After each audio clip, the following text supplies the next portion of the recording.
To all you awakening souls out there, my story is now a book. Signals from My Soul, a spiritual memoir of awakening, is available on Amazon. Please click on the link in the show notes and grab a copy for yourself now. Welcome back to Evolving Humans. As promised, part 2 of my conversation with Melanie Trupp.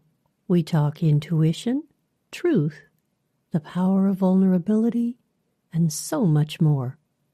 And now, the rest of our conversation. Welcome to Evolving Humans, the podcast for awakening souls. I'm your host, Julia Marie. Settle in and get ready for another spirited conversation.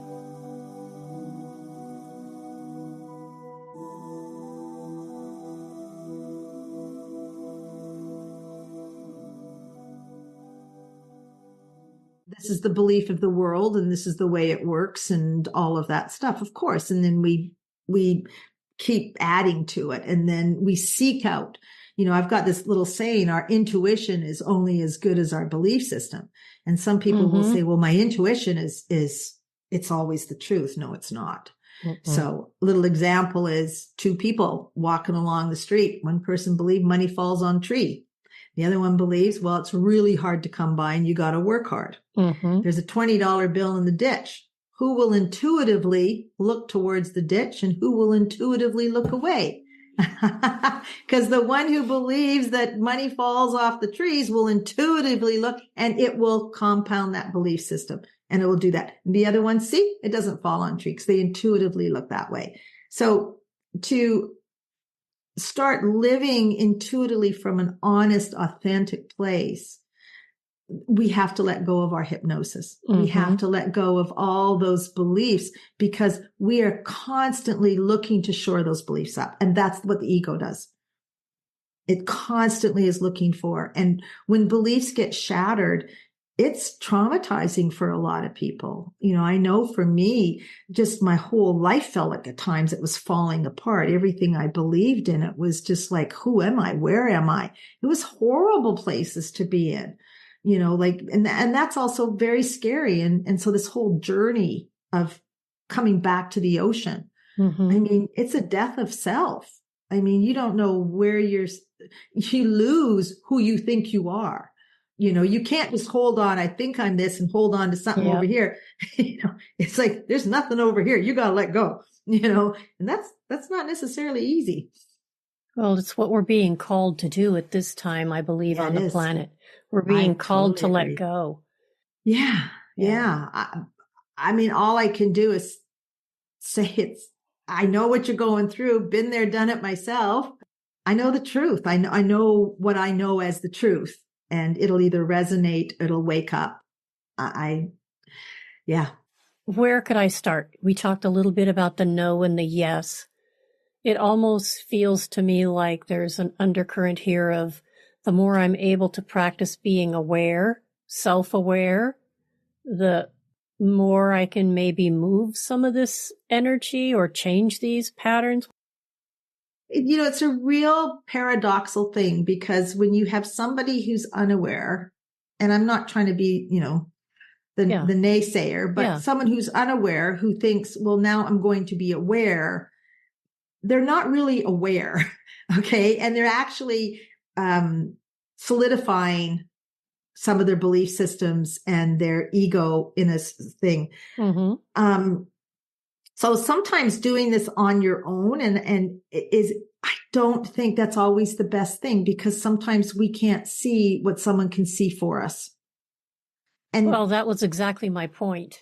Yeah. If I want to do this, I need to probably accept that I can't do it on my own, that I need someone who is outside of my little mini matrix that can help identify for me dispassionately and without attachment, but with great compassion, to help me help myself.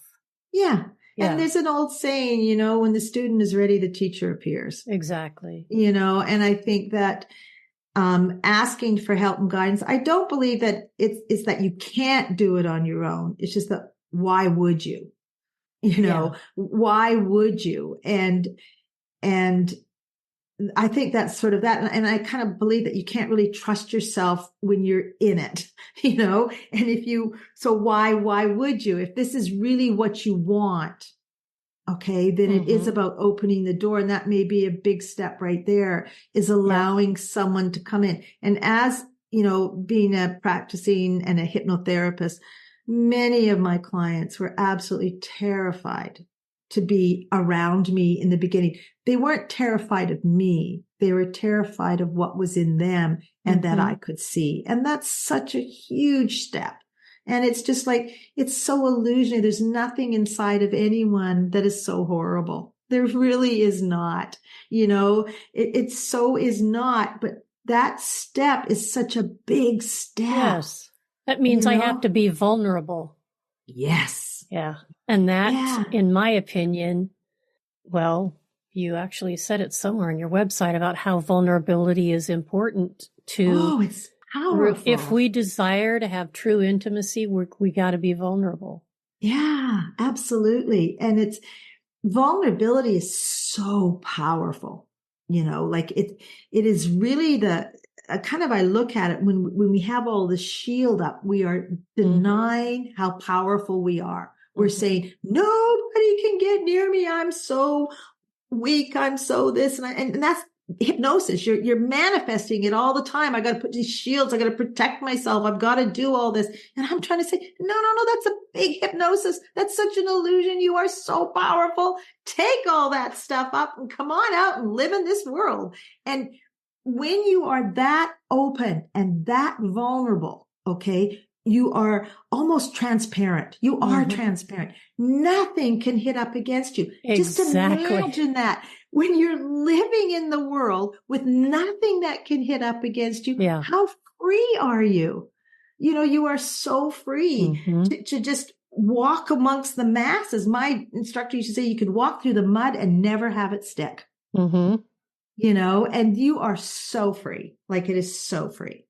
I know it's a huge step and I know it's scary, but if I can say to anyone out there listening, it's an illusion. It's a mass hypnosis. This whole concept of vulnerability is a mass hypnosis. It's an illusion. If I could swear, I'd say it's not true. So it is. Yeah. And that sort of goes into another thing is we get so afraid to feel our emotions. Like we the triggers and don't do this. I don't want to feel this. And I don't want to feel this. I don't want to feel that. I'm scared to feel this. And we navigate I don't want to feel loss. I don't want to feel this. I don't want to feel death. I don't want to feel anger. I don't want to feel this. If you were walking in a room and you say, I don't want to feel things that are soft. I don't want to feel things that are cold. I don't want to feel things that are hard. I don't want to feel this. How limited are you in that room? Okay. When we do that with our own emotional experiences, and we work around, I don't want to feel this. If we could let go of all that, we could just change our mindset and said, you know what? I want to experience all the emotions that there are, because I am not those emotions. I am the experience of it. Do you know how free we are?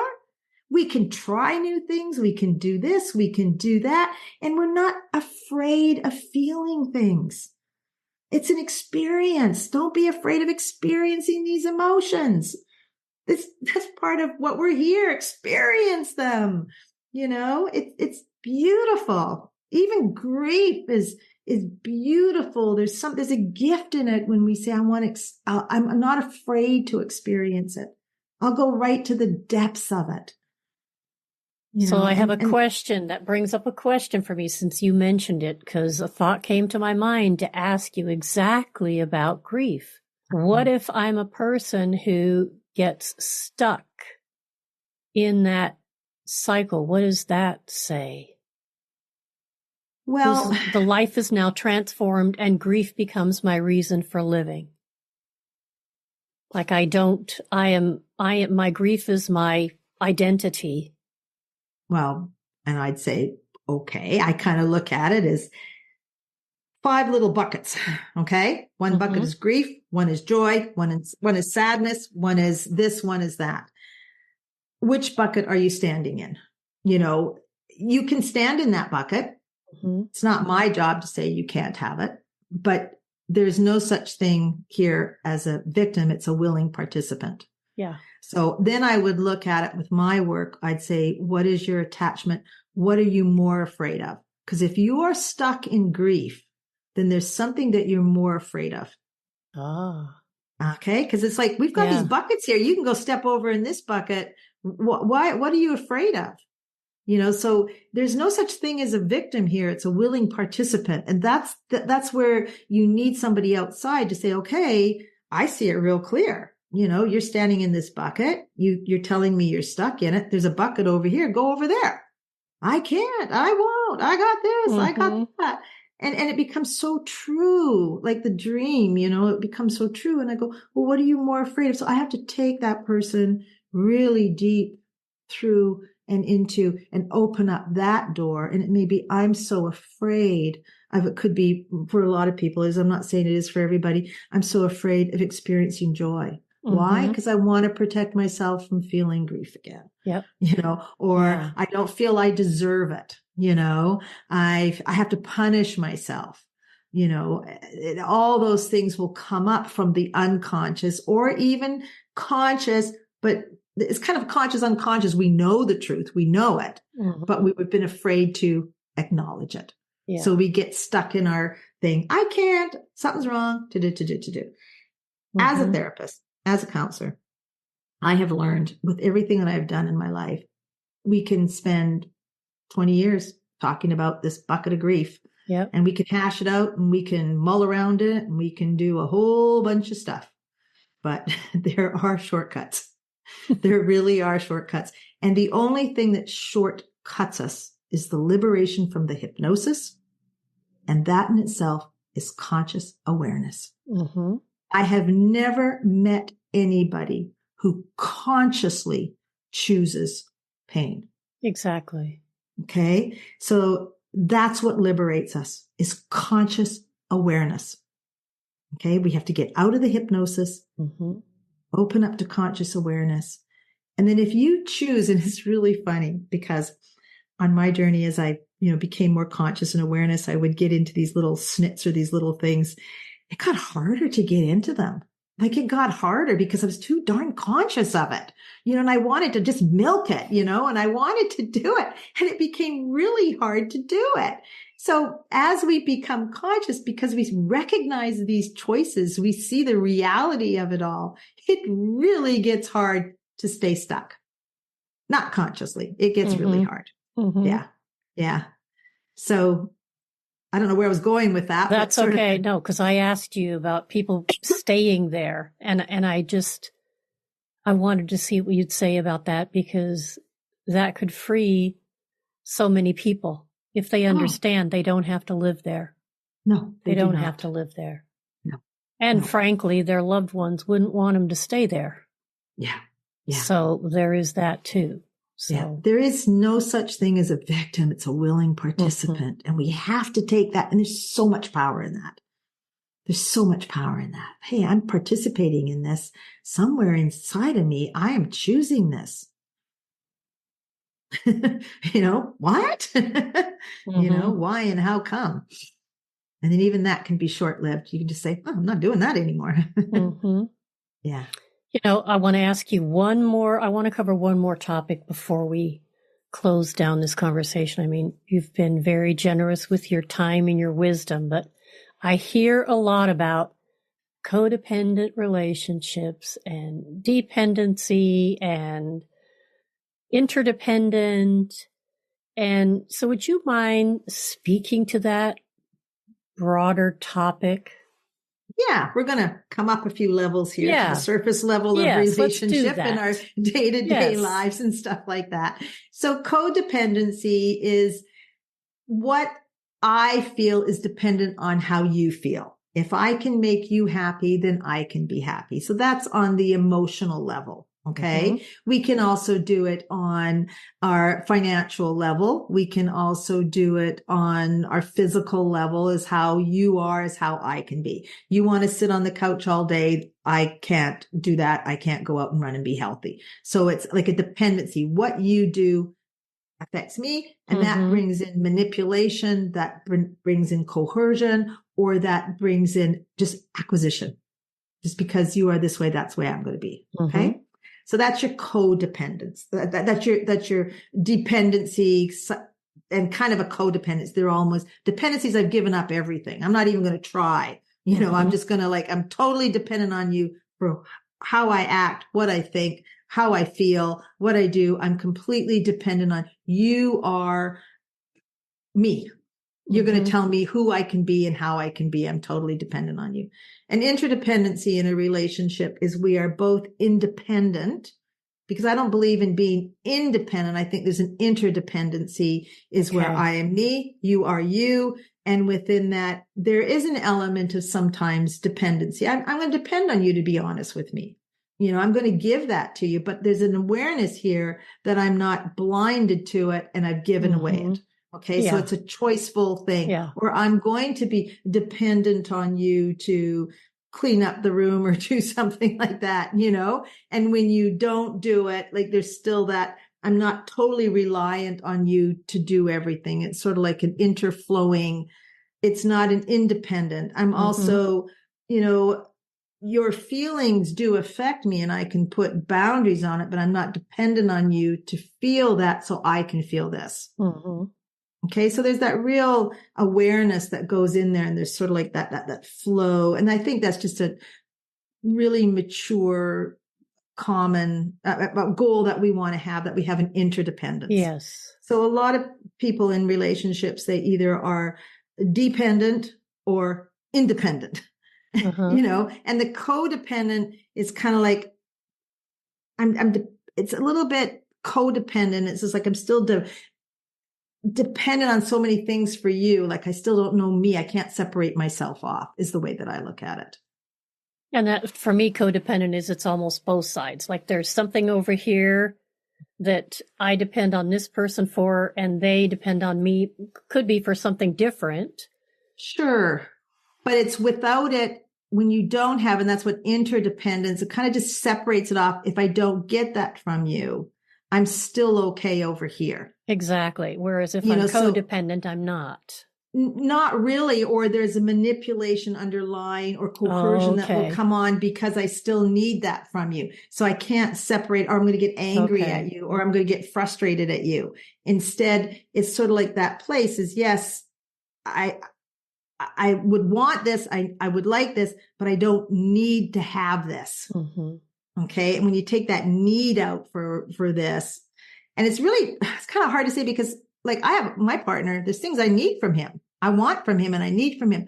But if I didn't get it, I'm still okay. Okay. In a codependence, it's just like, I'm not okay if I don't get that. Exactly. So I can still say, hey, I need that from you. But he says no. It's like, oh, okay. What can I say, but I'm not like, so there's a difference. I just thought that would be a good thing to touch on, because maybe people don't know what kind of a relationship they're in. So it's kind of helpful for them to be able to maybe take a look at that. Yeah, it's so funny because, it's like you're taking me way deep down in here. Well, then I wanted to come back up to the...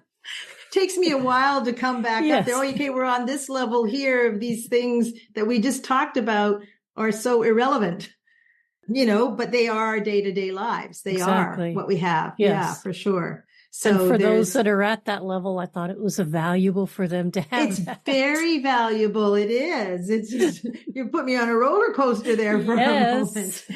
And it's so funny because, and it's just a weird, just trust me, is the way I feel at times, is when we went down there, to me, that there's truth there. So all of that here is there's truth in the illusion, but it's hard for me sometimes to, like, and to say that this is the absolute, because it's not, because there's the absolute truth. And then, yes, there's this that plays out. Exactly. And so, so they both have relevance, but stay up here for a while, but try to keep working yourself down.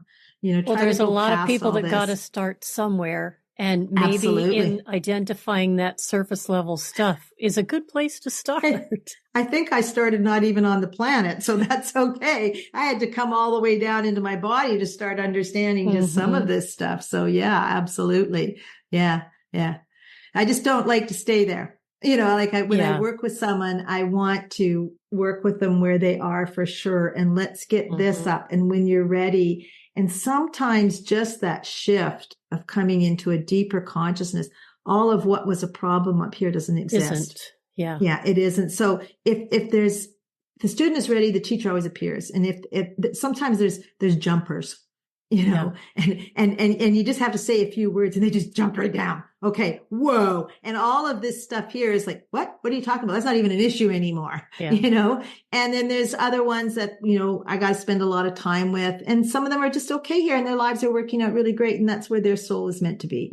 And that's fine. As long as I'm there to be of service and that's what they want, that's okay. Everyone has their own journey. I don't think everybody all at once is just going to come into an enlightenment. It would be, wow, I don't know what would happen. Maybe, it would be crazy. It would be awesome. But I think that we're all in our own time, in our own space, and there's reasons for that. And don't have the big plan. Oh, me neither. Work on changing your frequency and what you vibrate out into the world. That's how you will change the world. Together we will. And that, that just changes our body. I even work with people who have health problems.